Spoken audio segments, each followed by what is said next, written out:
से गुजारिश है कि आप तशरीफ रखें, बैठ जाएं। और जो लोग खड़े हैं उनसे मांगो, रुक जाओ रुक जाओ रुक जाओ। तो बस एक मिनट। और पहले मेरी बात तो सुन। जितनी देर मैं आपके साथ बात करूंगा ना, आप लोग प्लीज तशरीफ रखें।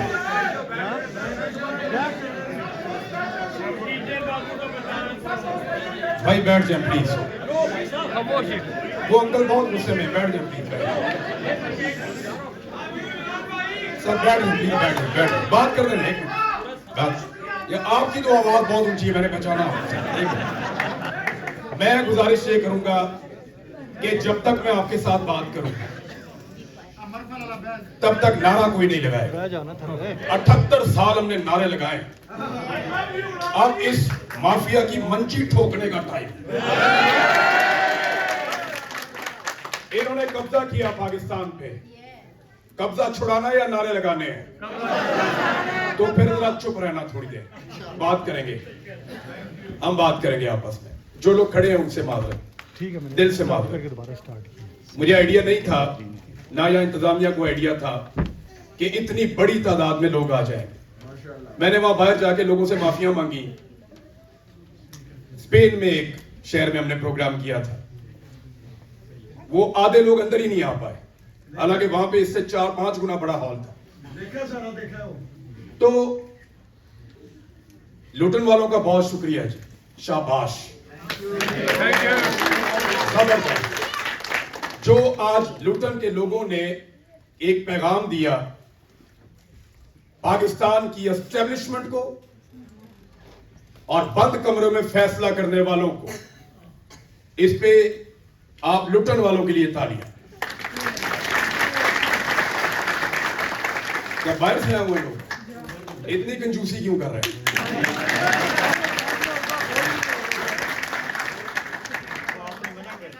नहीं, मैंने नारे लगाने से मना किया। रिस्पॉन्ड करें आप, मुझे बुरा नहीं लगेगा। तो अब शुरू करते हैं बात। पाकिस्तान में जो कुछ हो रहा है वो हम में से किसी से छुपा हुआ नहीं है, सारे ही जानते हैं क्या हो रहा है। इमरान खान पे करप्शन के केसेस बनाएंगे, करप्शन में सजा दे देंगे। कोई सफाई देने की, मशवानी साहब आप बता रहे थे लोगों को, यहाँ पे किधर गए? आप बता रहे थे कि वो केस झूठे हैं। भाई कोई मानेगा तो आप बताएंगे ना। एक आदमी आपको पाकिस्तान में इमरान खान का मुखालिफ भी नहीं मिलेगा जो ये कहे कि इमरान खान करप्ट है। देखिए आप लोगों के साथ तो पीटीआई वाले बात करते हैं ना, हमारे साथ पीपल्स पार्टी वाले भी बात करते हैं, हमारे साथ पीएमएल-एन वाले भी बात करते हैं, हमारे साथ जमाते इस्लामी वाले भी बात करते हैं।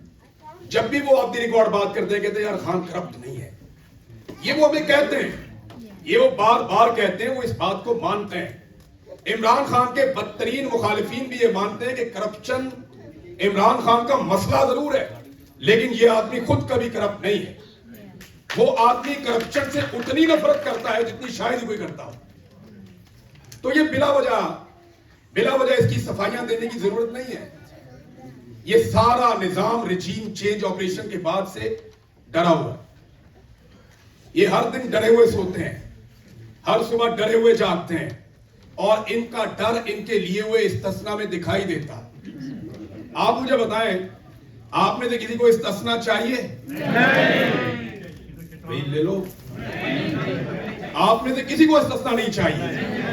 क्यों नहीं चाहिए?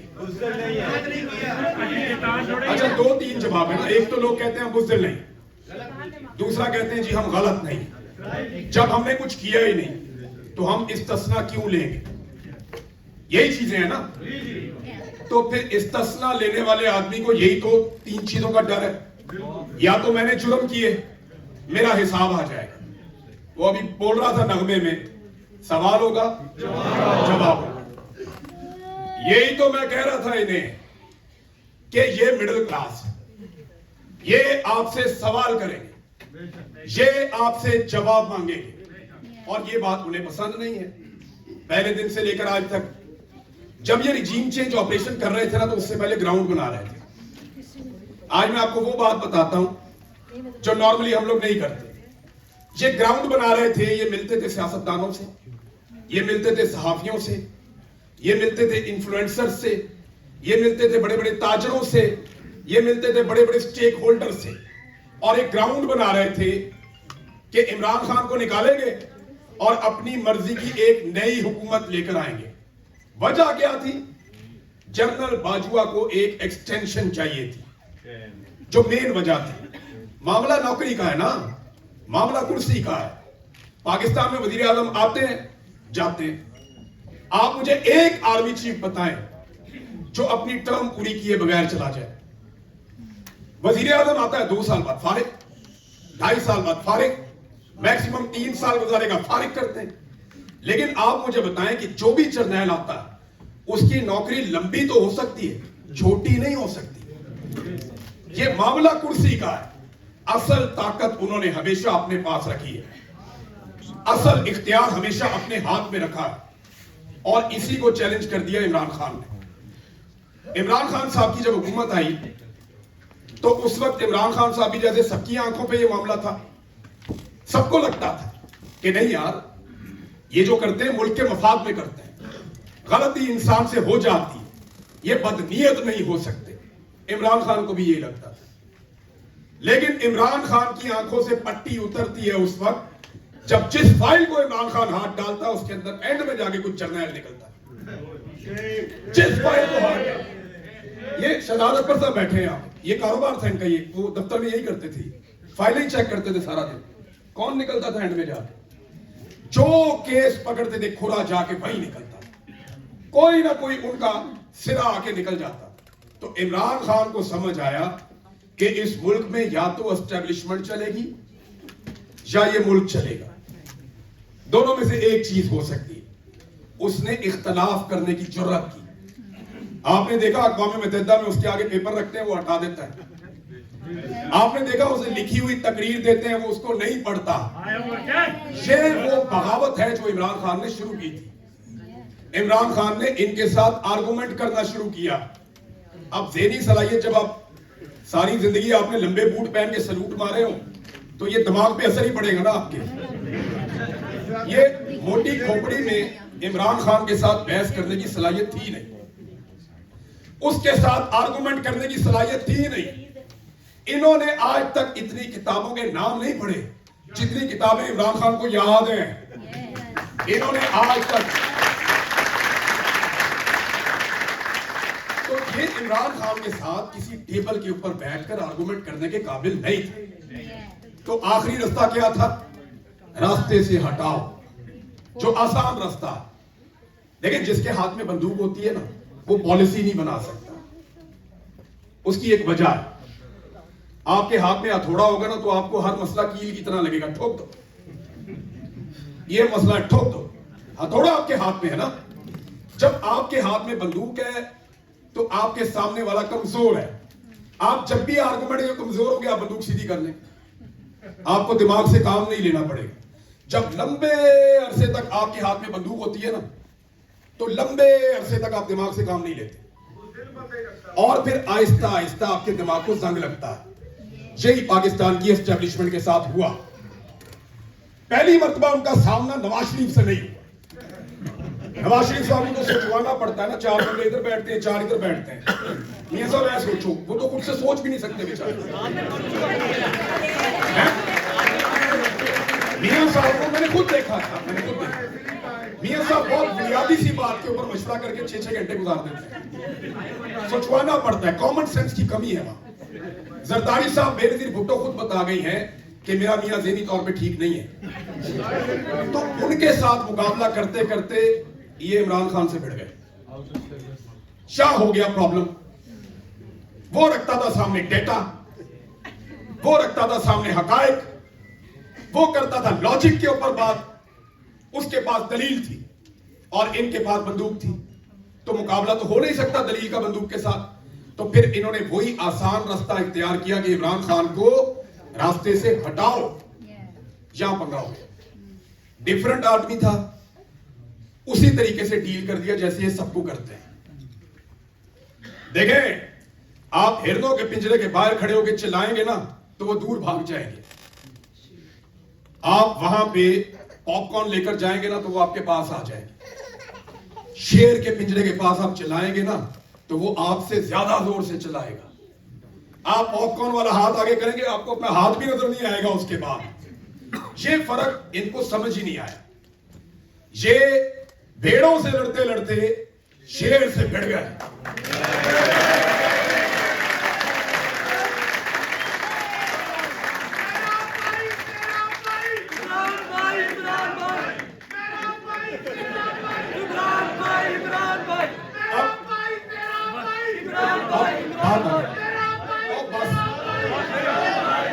अच्छा जी, पता क्या, मैं बात कर रहा होता हूं ना तो मेरे दिमाग में होता कि आगे क्या बात करनी है, वो मैं भूल ही गया हूं।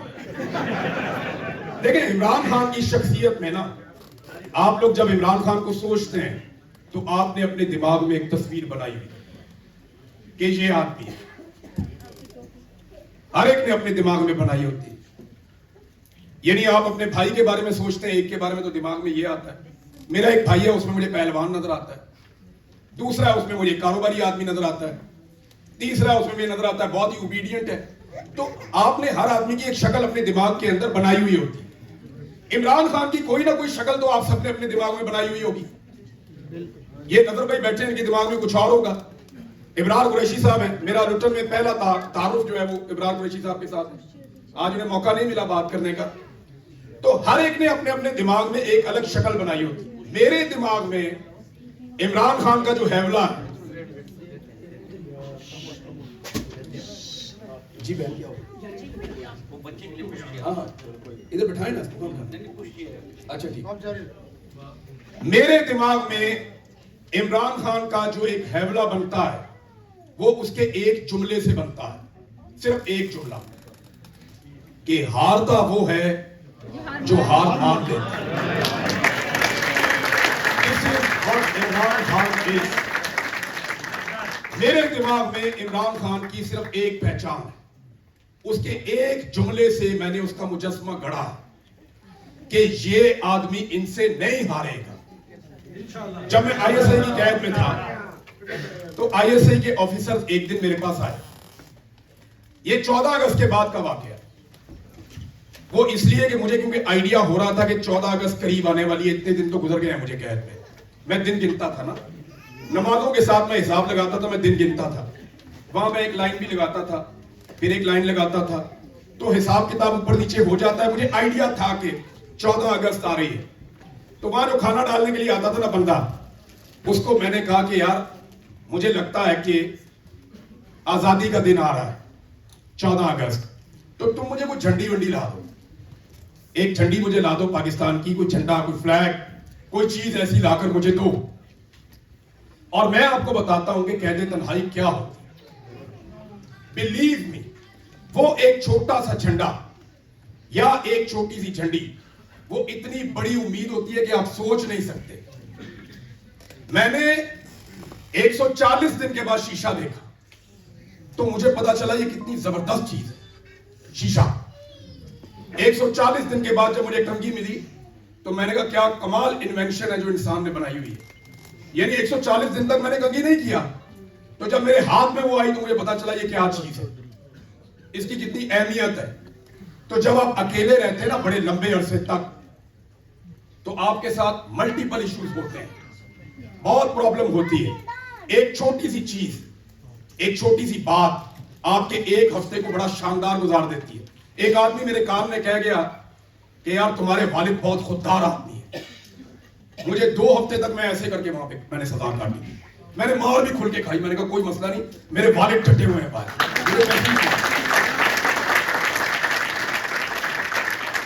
वो मुझे उनका एक ऑफिसर कहता है, वैसे पता है मुझे सारे कौन कौन है, मैंने एक एक का पता करवाया और एक एक के बारे में जानता हूं। मुझे पता है इन्होंने मुझे कहां रखा, किस किसने मुझे मारा और किसके ऑर्डर पे मारा। मैं दुनिया का पता करवाता हूं, मैं सहाफी हूं, अपना नहीं करवाऊंगा। मैंने हर चीज का पता किया और वक्त आने पे ये सारे लोग इंशाल्लाह सजा भुगतेंगे। मुझे वो आदमी कहता है आकर, ऑफिसर कि अगर तुम्हारे वालिद हमें लिख दें कि मेरा बेटा कभी भी सहाफत नहीं करेगा, तो क्या तुम सहाफत छोड़ दोगे? मैंने कहा यार एक लम्हे में छोड़ दूंगा, एक लम्हे में छोड़ दूंगा। अगर मेरे वालिद से तुम ये कमिटमेंट ले लो कि मैं सहाफत नहीं करूंगा तो मैं एक लम्हे में छोड़ दूंगा। तो उसने कहा पक्की बात है। मैंने कहा जी पक्की बात है, लिखवा लो। मैंने कहा मैं अपने वालिद की हैंड राइटिंग जानता हूं, वो उल्टे हाथ से लिखते हैं। मैंने कहा उनसे लिखवा लो, मैं एक लम्हे में सहाफत में छोड़ दूं, मेरे वालिद का होगा मैं छोड़ दूं, नहीं करूं। वो आदमी कोई एक दो हफ्ते के बाद दोबारा आया, फिर मुझे कहता है कि छोड़ दोगे ना? मैंने कहा लिखवा के लाए आप? उसने कहा नहीं पक्की बात है ना? मैंने कहा याद रखना मेरे वालिद तुम्हें कभी लिख कर नहीं देंगे। और जब मैं वापस आया तो मुझे मेरे दोस्तों ने, बहुत सारे ऐसे लोग जो बेचारे चाह रहे थे कि इमरान रियाज वापस आ जाए, उन्होंने कहा यार तुमने तो पता नहीं क्या सजा काटी है, हमने तुम्हारे वालिद की मिन्नतें की, हमने हर तरला किया कि लिख कर दो। उन्होंने कहा नहीं, मेरा बेटा जब तक नहीं छोड़ेगा मैं उसके लिए सरेंडर नहीं लिखूंगा। तो ये जो बंदा मेरे पास आया ना, मैंने कहा यार मुझे झंडी एक ला दो, मुझे उससे उम्मीद मिलेगी। तो उस बंदे ने मेरी तरफ देखा और मुझे कहा कि मैं आपको जरूर ला कर दूंगा। फिर वो चंद दिन के बाद आया तो मैंने उससे पूछा कि यार तुम, कहते जी 14 अगस्त गुजर गई है, हमें इजाजत नहीं मिली कि आपको कोई झंडा या झंडी या कोई ऐसी चीज हम आपको दें। उस दिन मुझे एक बात का आइडिया हुआ, ये जो हुब्बुल वतनी का चूरन है ना, ये हमें ही बेचते हैं। ये हुब्बुल वतनी इनको हमसे चाहिए। एक आदमी झंडा मांग रहा, तू परमिशन नहीं दे रहा, बेशर्म आदमी, और तुम्हें शर्म आनी चाहिए। मैंने तुमसे क्या मांगा? कभी कुछ खाने के लिए नहीं मांगा इनसे, कभी मैंने इनसे कोई और चीज नहीं मांगी। मैंने इनसे एक डिमांड किया सिर्फ कि मुझे पाकिस्तान का एक झंडा ला, और इन्होंने मुझे नहीं दिया। ये हुब्बुल वतनी का चूरन ये आपको बेचते हैं, कौम को बेचते हैं, खुद ये सिर्फ अपने फायदे में और अपने मफाद में फैसला करते हैं। तो 14 अगस्त के बाद इनका एक ऑफिसर मेरे पास आया, उसने मुझे पूछा कि इमरान खान कब तक टूट जाएगा। मैं अपने सेल में बैठा था जमीन पे, ऐसे नीचे जमीन ही थी, वहां कुर्सी तो थी नहीं, और मैंने वो जंगला पकड़ा हुआ था। मैं हर वक्त कोशिश करता था, बाहर देखता रहूं, नजर ही नहीं आता था। तो वो एक बंदा मेरे पास आया, कहता इमरान खान कब तक टूट जाएगा। मेरा अंदाजा है, मैं भी गलत हो सकता है, ये आदमी सामने खड़ा था नकाबपोश, मुझे ऐसा लगता है कि इधर भी लोग खड़े थे दीवार के साथ जो इसके साथ आए थे, क्योंकि जब ये वापस गया ना तो मुझे लगा कि एक आदमी के कदम नहीं है, ये ज्यादा लोग हैं जो वापस गए। और वो उधर देखता था बार बार, इमरान खान कब तक टूट जाएगा। तो मैंने उससे पूछा पकड़ लिया आपने? तो उसने कहा जी पकड़ लिया, इमरान खान को पकड़ लिया। तो मैंने कहा किधर है? उसने कहा जी अटक जेल में। मैंने पूछा आपने कैसे रखा उन्हें? तो उसने बताया जी गद्दा दिया हुआ है और एक छोटा सा वॉशरूम है, और हमने C क्लास शायद उसने मुझे बताया। तो इस तरह जब उसने मुझे चीजें बताई, फिर मैंने उससे कहा जी टूटने का, उसने फिर पूछा कि कब तक टूट जाएगा, तुम ये बताओ जो पूछ रहे हैं। मैंने कहा जी मुझे आप ये बताएं कि टूटने का मतलब क्या है, इसका मतलब समझाओ ना, कि इमरान खान को तुम तोड़ना चाहते हो तो तोड़ने का मतलब क्या है। तो उसने मुझे कहा कि वो हमसे माफी मांगे, वो हमसे माफी मांगे।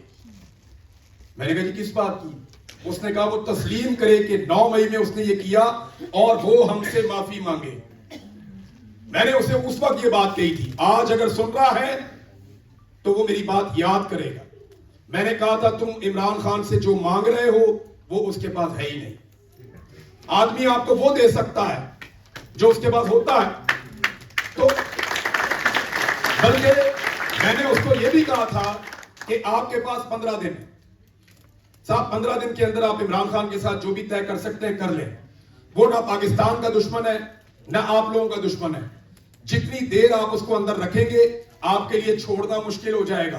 और एक वक्त आएगा इमरान खान अपनी कैद का गुलाम बन जाएगा। ये बात उसे समझ नहीं आई। ये वो वापस आया बाद में, ये जो कैद का गुलाम आपने कहा, इसका क्या मतलब है? मैंने कहा फिर वो गिनेगा अपने पिछले दिन कि मैं इतने दिन से अंदर, अब तो मैं इनकी बात नहीं मानूंगा। पहले आदमी सोचता है कि ठीक है गिरफ्तार निकालते हैं। जिस आदमी ने 870 दिन गुजार दिए एक छोटे से सेल में, अब क्या वो इनके साथ डील करेगा? एक और बात मैंने उसको समझाई, 51 साल से हीरो चल रहा है वो, 51 साल से। आप मुझे किसी एक हीरो की आप मुझे एक मिसाल दे दें इस दुनिया में, आज के दौर में सवाए मोहम्मद अली जो बॉक्सर था, उसके अलावा कोई एक आदमी बताएं, और वो भी बॉक्सिंग की वजह से नहीं, वो अपने उसूलों की वजह से दुनिया का हीरो बना, मोहम्मद अली। दूसरा इमरान खान, 51 साल से हीरो चल रहा है। तुम्हें लगता है कि वो विलन की तरह जाना चाहेगा दुनिया से? इमरान खान ये नहीं सोच रहा, वो ये नहीं सोच रहा, इस बारे में तो उसका ख्याल ही नहीं है कि उसने कितना जी लिया। वो अगले 500 साल का सोच रहा है कि वो किताबों में कैसे जिंदा रहेगा, वो कहानियों में कैसे जिंदा रहेगा, लोग उसकी दास्तानें लोगों को सुनाएंगे। आज आप कोई चीज पाकिस्तान की मुकम्मल नहीं होती इमरान खान के बगैर।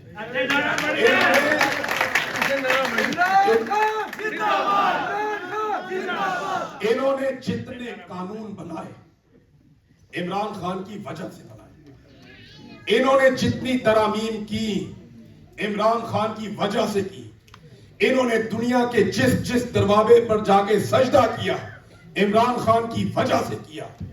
आज आपको मार्को रूबियो बताते हैं कि जनाब ये तो अर्जी लेकर आए थे कि हमारी फौज ले लें आप गजा में, कौम को चूरन बेच रहे हैं कि अमेरिका हमारे ऊपर दबाव डाल रहा है। और उधर वो मार्को रूबियो में टाइम से बता रहा है, उसको पता है फ्रॉडिये हैं, अमेरिकन को भी पता है फ्रॉडिये हैं, वो साथ साथ हिसाब क्लियर करते जा रहे हैं। डोनाल्ड ट्रंप ने पहले दिन बताया, उन्होंने कहा ये पहले दिन से दोनों मेरे साथ हैं, तकड़ो दोनों, ये शहबाजा भी मेरे साथ है, ये आसिम मुनीर भी मेरे साथ है, ये दोनों पहले दिन से मेरे साथ हैं और इन्होंने मुझे गारंटी दी हुई है। ये जनाब शहबाज शरीफ और आसिम मुनीर के बारे में डोनाल्ड ट्रंप ने पहले पोल खोल दी।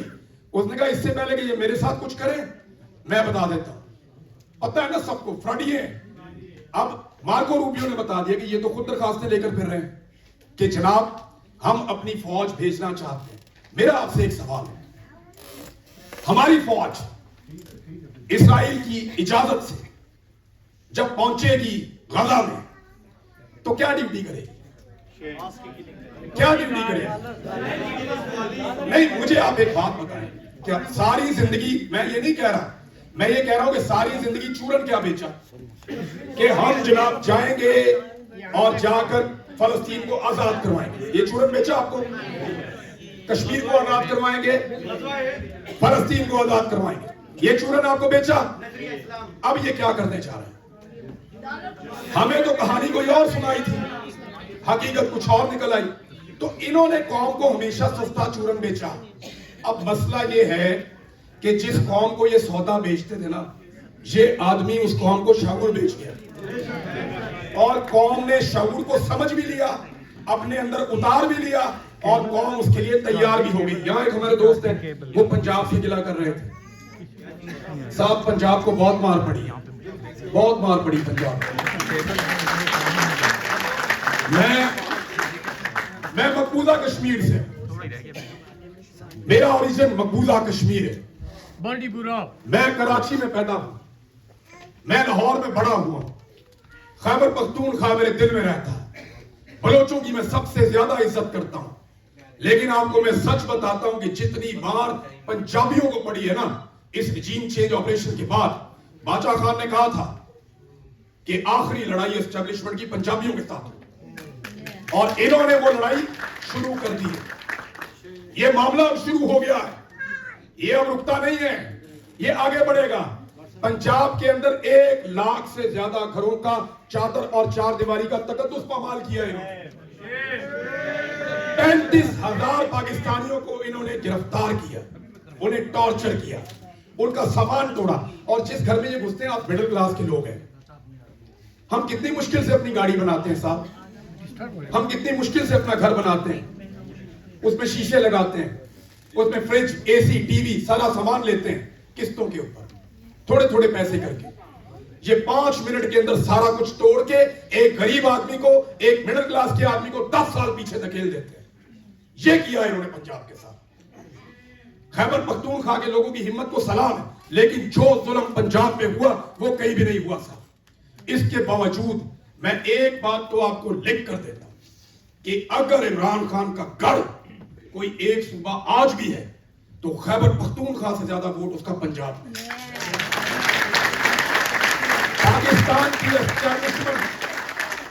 पाकिस्तान की एस्टेब्लिशमेंट ये बात बर्दाश्त ही नहीं कर सकती कि पंजाब उनके हाथ से निकल जाए, लेकिन उन्हें खबर होनी चाहिए कि पंजाब उनके हाथ में नहीं है, पंजाब इमरान खान के हाथ में है, पंजाब उनके हाथ से निकल गया। देखिए, वही जिनके बारे में केसेस थे, जिनके बारे में 2 नंबरी के किस्से मशहूर थे, वो सारे आज आंखों के तारे बने हुए। ये हालत किसने की? इमरान खान ने की।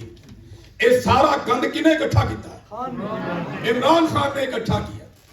ये जो कोई इधर खड़ा था कौम को बेवकूफ बनाया हुआ, मैं उससे लड़ रहा हूं, वो उससे लड़ रही है, वो उसको बयान दे रही है, ये इसको बयान दे रहा है। कौम को इन्होंने नूरा कुश्ती में लगाया हुआ था पिछले 70 साल से। चूरन बेच बेच के सारा कचरा एक जगह इकट्ठा कर दिया।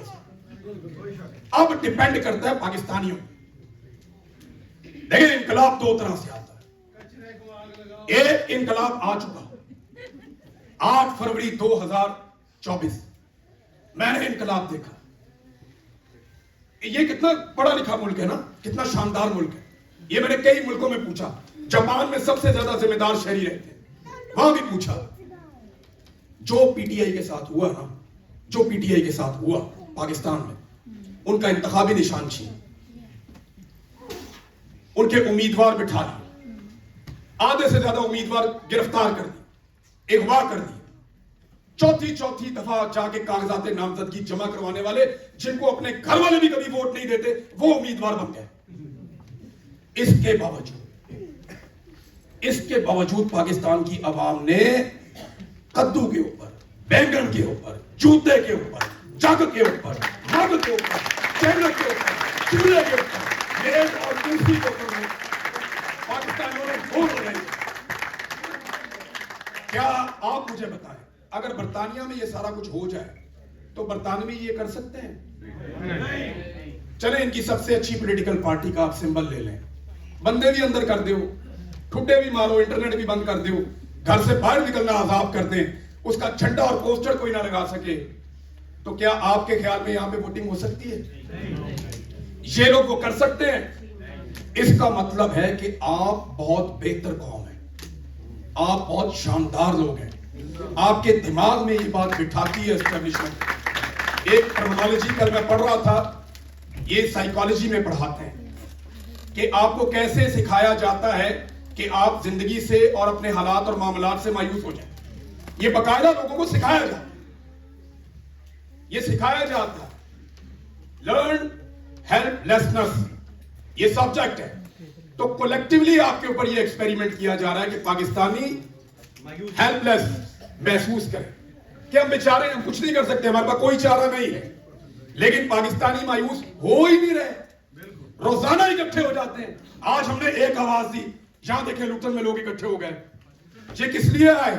क्योंकि इनके अंदर उम्मीद बाकी है। इन्हें लगता है कि हम अपना कब्जा वापस लेंगे, हमारे मुल्क का कब्जा हमारे पास वापस आए, हम अपने लीडर को बाहर निकाल लेंगे, इन्हें लगता है। और ये सारे देखिए, आज इमरान खान इस लड़ाई के अंदर एक नेक्स्ट लेवल पे खड़ा हुआ एक बुर्ज है। इसको जरा समझें आप। जब ये हो जाएगा ना, बारी सबकी आ जाती है, इनकी भी जो इन्होंने अंधेर लगड़ी मचाई हुई है ना, एक दिन सुबह आ जाएगी। इमरान खान को ये आप मेरे से लिख के नहीं, हमेशा जेल में नहीं रख सकते, वो बाहर आएगा, उसके साथ पब्लिक है तो उसको हुकूमत भी मिलेगी और ये होगा। हमने ये बार बार होते हुए देखा। ये फिर इस मुल्क में होगा, ये नहीं मैं कह सकता, लेकिन ये होगा, क्योंकि ये होना ऐसा हो ही नहीं। कोई भी फौज अपनी आवाम से नहीं लड़ सकती यार, ये मुस्तकिल लड़ाई इनके गले पड़ी रहे। पाकिस्तान में इकॉनमी नहीं चल रही, पाकिस्तान में तनख्वाहें नहीं दे पा रहे, पीआईए को बेच रहे हैं और लिखा हुआ ऊंची परवाज। यार ऊंची परवाज बेचने से होती है, फॉर गॉड से पाकिस्तान का झंडा लगा हुआ उस पे आप बेच रहे हैं तो शर्मिंदगी के साथ बेच दीजिए, आप शर्मिंदगी के साथ बेच दीजिए ना। हमें शर्म आ रही है, हम बहुत बेशर्म लोग हैं, हम घटिया लोग हैं, हमारी हैसियत नहीं है, हमारी गवर्नेंस बहुत बुरी थी, हमने इसका सत्यानाश कर दिया, ये पहले मुनाफे में होती थी, हमने इसका बेड़ा गर्क कर दिया, हम कौन से शर्मिंदा हम इसको बेच रहे हैं, ये करो। उस पे लिखा हुआ है ऊंची परवाज, बेच दे। पाकिस्तान को OLX पे लगाया हुआ, ये भी बेच दो, वो भी बेच दो, निचकारी कर रहे हैं, पाकिस्तान को बेच रहे हैं। आखिर में आके घर का सामान ही बिकता है ना। जब नकमी और नालायक औलाद होती है तो एंड में जाके जो गंदी औलाद है उसकी वजह से घर का सामान ही बिकता है ना। तो आप वहां पे पहुंच चुके हैं, आप वहां पे पहुंच चुके हैं। मैं अभी शहजाद अकबर साहब ने एक बात की, बड़ी इंपॉर्टेंट है। शहजाद अकबर साहब, इस पे जरा थोड़ी सी ना मेहनत करनी पड़ेगी। नजर साहब बैठे हैं, आपको भी इसमें थोड़ा काम करना पड़ेगा, बाकी सब लोगों को भी। ये जो ट्रांसनेशनल रिप्रेशन का मामला है ना, ये सारे पाकिस्तानी फेस करते हैं। एक मेरी बहन पाकिस्तान गई, उन्होंने जाने से चंद दिन पहले मेरे से उनकी मुलाकात होगी, उन्होंने अपनी फैमिली के साथ मेरा एक फोटो ले लिया। वो फोटो उनके मोबाइल की स्क्रीन पे मेन पे लगा हुआ था। एयरपोर्ट में बंदे ने उनको पकड़ लिया, उन्होंने कि ये इमरान रियाज को आप कैसे जानते हैं। वो खातून ने कोई क्लास ली है वहां पे, काश मैं आपको दिखा सकता वीडियो जैसी उन्होंने क्लास ली, टका के उन्होंने क्लास ली। उन्होंने कहा नवाज शरीफ की फोटो मोदी के साथ है, बेशर्मो, ये तो इमरान रियाज है, वो ये तो पाकिस्तान जिंदाबाद कहता है। और फिर उन अफसरों ने उससे जान छुड़ाई। देखिए मेरी गुजारिश है, यहां पे जितने पाकिस्तानी ना काम करने आए हुए हैं, पाकिस्तान में पैसा कमाकर भेजते हैं, ये उन कानूनी पेचीदगियों को नहीं जानते जिन्हें आप लोग जानते हैं। आप लड़ सकते हैं, सब नहीं लड़ सकते, लिहाजा हर मुल्क के अंदर एक कमेटी बनाइए, एक कमेटी बनाइए जो सबकी एक्सेस में हो। पाकिस्तान के एयरपोर्ट में जिसको तंग किया जाए वो उस कमेटी में रिपोर्ट करे और वो रिपोर्ट का हिस्सा बने। पाकिस्तान के अंदर जिसके रिश्तेदार को परेशान किया जाए वो रिपोर्ट करे और वो उस रिपोर्ट का हिस्सा बने। हर महीने आप वो रिपोर्ट जारी करें कि इस महीने इंग्लैंड से इतने पाकिस्तानियों को ट्रांसनेशनल रिप्रेशन का सामना करना पड़ा, यूरोप से इतने पाकिस्तानियों को, अमेरिका से इतने पाकिस्तानियों को। आप इनके लिए जमीन तंग कर सकते हैं, लेकिन टेक्निकल तरीके से। ज्यादा लोग जिम्मेदारी नहीं लेते, जिम्मेदारी चंद लोगों को लेनी पड़ेगी। आप अपने उन लोगों को आगे लेकर आए और टीमें बनाए जहां पे ये रिपोर्ट किया जाए। जहां तक मामला है, हम इमरान खान की बात कर रहे थे और बात ही अब उसकी होती है, यानी मैं 12-15 मुल्क फिर कर आया घूम घूम के। अभी मैंने इतने सारे मुल्क देखे हैं, किसी और आदमी की बात करने वाले लोग डायनासोर हो गए, नया लफ्ज ही कोई नहीं। जापान में मैंने उनसे कहा यार कोई बंदा ही मिलाओ जिसके साथ मैं इख्तलाफ करूं। उन्होंने कहा सर बंदे खत्म हो गए। अगर बंदे खत्म हो गए कोई बंदा बचे ही। अब कोई बंदा ही नहीं मिलता। ये प्रॉब्लम उनको वाकई फेस करनी पड़ रही है। तो जब आपको लड़ने के लिए बंदे नहीं मिलते फिर आप क्या करते हैं? फिर आप आपस में लड़ते हैं। तो ये जो आप लोग आपस में लड़ते हैं ना, मेरी बड़ी गुजारिश है आपसे कि आप आपस में ना लड़ें। उसकी वजह बताता हूं। नून लीग और पीपल्स पार्टी ये एक दूसरे की शक्ल नहीं देखना चाहते। उन्हें लगता है ये बड़ी दिहाड़ी लगा गया, वो कहते हैं जी ये बड़ी दिहाड़ी लगा गया।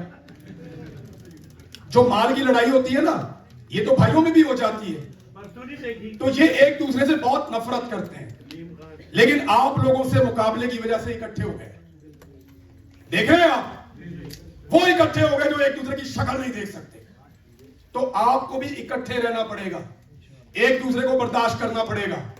आप में से कुछ लोग हैं जिनसे गलती होगी, कुछ लोग हैं जो कभी कभी गलत बात कर देंगे, लेकिन एक दूसरे को बर्दाश्त करो और मिलकर लड़ो। जब तक आप मिलकर लड़ेंगे। मैं आपको बताता हूं, जितने लोग यहां बैठे हैं ना, खुदा की कसम पाकिस्तान की एम्बेसी के बाहर धरना दे दो मंगल वाले दिन, उसका नतीजा आप देखें। जाए जाकर धरना दे दो वहां पाकिस्तान की एम्बेसी के बाहर। जितने लोग आप हैं, इतने लोग अगर वहां पे बैठ के धरना दे देना कि हम तब उठेंगे जब पाकिस्तान में मुलाकात करवाई जाएगी, तो इसका फर्क आप देखिएगा। पूरी दुनिया में ओवरसीज पाकिस्तानी ये कर सकते हैं। आपको इमरान खान पसंद है, इतना काफी है। उसको आप पसंद है, क्या इतना काफी है? वो आपके लिए मार खा रहा है। देखो, वो आपको पसंद करता है ना, वो आपके हिस्से की मार खा रहा है। उसे आप लोगों से प्यार है। वो हमेशा कहता था ना, मेरे ओवरसीज पाकिस्तानी, हमेशा कहता था ना, आप लोगों से प्यार करता है ना, वो आपकी मार खा रहा है। क्या आप उससे प्यार करते हैं? देखिए, मैं एक छोटी सी आपको मिसाल देता हूं। मैं जब आईएसआई की कैद से वापस आया तो मुझे बेशुमार लोगों ने कहा, बस खान खत्म, खान जी लड़ नहीं तुसा लड़ाई। मेरे पास लोग आए, मेरे दोस्त, बचपन के दोस्त, मेरे फैमिली मेंबर्स, हत्ता के पाकिस्तान तहरीक इंसाफ के तगड़े लोग मेरे पास आए। उन्होंने कहा, यार बहुत मारा तेरे को इन्होंने। यानी मेरी तरफ कोई बच्चा बॉल फेंकता था ना, तो मैं उसकी स्पीड और उसका डिस्टेंस मैं समझ ही नहीं पाता था 1-1.5 महीने तक। तो मल्टीपल इश्यूज थे, मैंने सारा लिखा है। मुझे बहुत लोगों ने कहा कि यार लड़ाई खत्म, तूने अपने हिस्से की लड़ाई लड़ ली, इससे ज्यादा क्या मार खाए। उस वक्त तक मैं 6 दफा गिरफ्तार हुआ था और उस वक्त तक मैं 5 महीने अगवा रह के वापस आया था। सारा कारोबार, हर चीज तबाह हो गई थी। तो मुझे सबने कहा कि यार बस, अब तेरे हिस्से की लड़ाई तूने लड़ ली। तो मैंने उनसे कहा कि लड़ाई खत्म नहीं हुई, लड़ाई खत्म होने तक मैदान नहीं छोड़ा जाता। जब तक लड़ाई चलेगी और जब तक सांस चलेगी, तब तक तो लड़ाई लड़ेगी। लड़ाई खत्म होने तक आप पीछे नहीं हट सकते। मैंने अपनी टीम के लोगों से पूछा कि मेरे लिए किसने आवाज उठाई, तो उन्होंने कहा, जी पाकिस्तान के बाहर बहुत लोगों ने आवाज उठाई, पाकिस्तान के बाहर लोगों ने कमाल कर दिया, बहुत आवाज उठाई। लेकिन पाकिस्तान के अंदर मीडिया चुप था, वो बात नहीं करते थे। मुझे उन्होंने दिखाया, हमारे दफ्तरों में नोटिस बोर्ड के ऊपर मेरा फोटो लगा हुआ था और नीचे लिखा हुआ था कि इसका नाम नहीं लेना, इसको डिस्कस नहीं करना, ये लिखा हुआ था वहां पे। मुझे दिखाया उन्होंने कि सर हम ये तस्वीरें खींच कर लाए हैं, जिन दफ्तरों में आपने 5-5 साल काम किया, ये उनकी दीवारों पे लिखा। उस वक्त भी एक आदमी ने मेरे लिए आवाज उठाई थी, इमरान खान। उसने जब बात की, मेरे लिए आवाज उठाई। मुझे बाकायदा क्लिप दिखाए मेरे दोस्तों, ये देखो इमरान खान ने आपके लिए आवाज उठाई। बार बार दिखाया कि ये देखो इमरान खान ने आपके लिए आवाज उठाई। कल मैं अंदर था, मेरे मुल्क का मामला था, इमरान खान मेरे लिए बोला था। आज इमरान खान अंदर है, हमारे मुल्क का मामला है, तो मैं तो पीछे नहीं हट सकता। ये कर्जा हमें उतारना पड़ेगा। ये कर्जा हमें उतारना पड़ेगा, हमें मिलकर मुकाबला करना पड़ेगा। मैं पाकिस्तान में रहने वाले पाकिस्तानियों के बारे में एक चीज आपको बताऊं, वो सारे कमिटेड हैं। मैं यहां आने से पहले पाकिस्तान के एक एक कोने में गया हूं, मैं बेशुमार पाकिस्तानियों से मिला हूं, वो सारे कमिटेड हैं।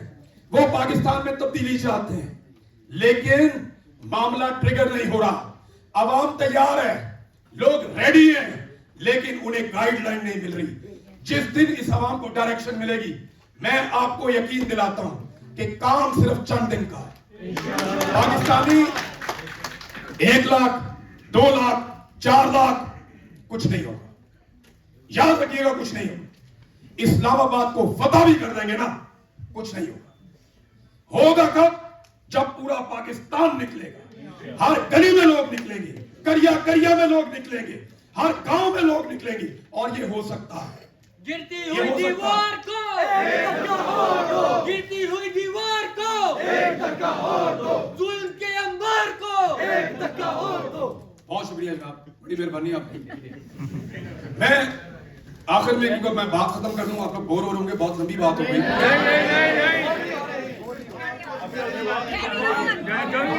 इतनी तकलीफ के बाद ना मेरा ब्लड प्रेशर हाई हो जाता है।